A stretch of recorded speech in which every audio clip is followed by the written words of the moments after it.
going back around for just to close us out, what's the biggest lesson learned you've seen a company make throughout the process of buying and or selling? Patrick, I'll start with you, put you on the spot. What's the biggest lesson learned if you had to just pick one? Don't underestimate how much human beings hate change. Specifically, staff and clients. I talked about it a little bit before, but our biggest mistake was underestimating. We thought, hey, we like us, everybody will like us. So and took a lot of stuff for granted. And it takes a lot of time, and there's a lot of fear, uncertainty, and doubt around any change. But human beings resist it in general, and being patient and making changes slowly and thoughtfully has been the lesson learned that's made the biggest impact on our success for subsequent transactions.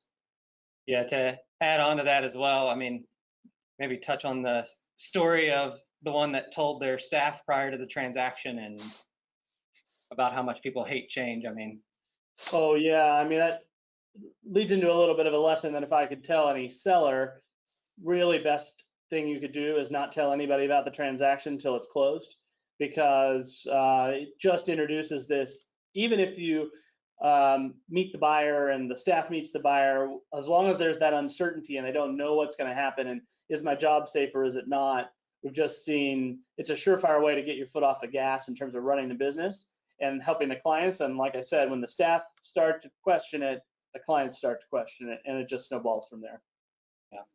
I think one of the things that really surprised me was the impact on employee satisfaction, not of the company we were acquiring, but the impact on our company that we were bringing other people into. I don't know if I understood the impact of that.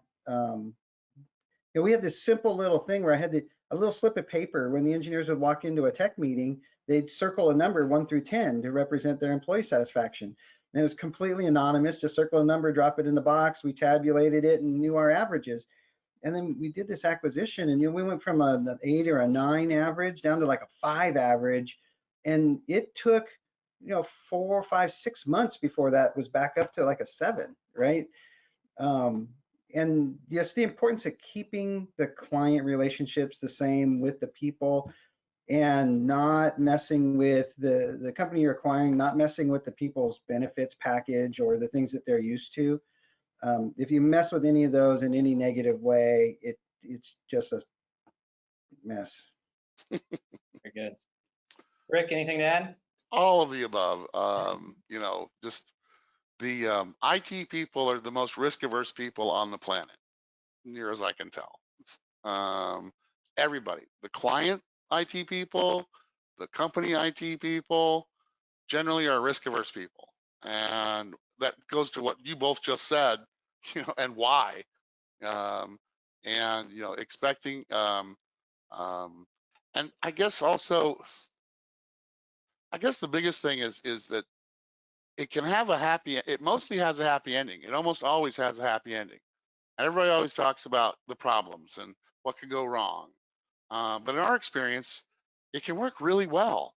It can be cathartic. We're making millionaires out of owners every month, and then happy employees that are actually happy after a little bit of time, Rex. And and again, even the employees that are on the buying side of the buyer, like, oh my God, is somebody going to come take my job? Is a little bit about that. But trying to expect a happy ending too, not just looking that everybody's trying to beat you to death or is trying to get over on you or trying to screw you. That's just not how it works. It's not the truth. I mean, everybody's looking for a happy ending, and I think that's it happens almost all the time. It's very rare that they go sideways. There's going to be issues. Going to be this, a little hair on fire here and there, but typically, once you get through it, especially after you've done your first 1 or 2 as a buyer. And assume you're working with somebody who's got some experience. It can really work out well for everybody. So I'll leave it with that.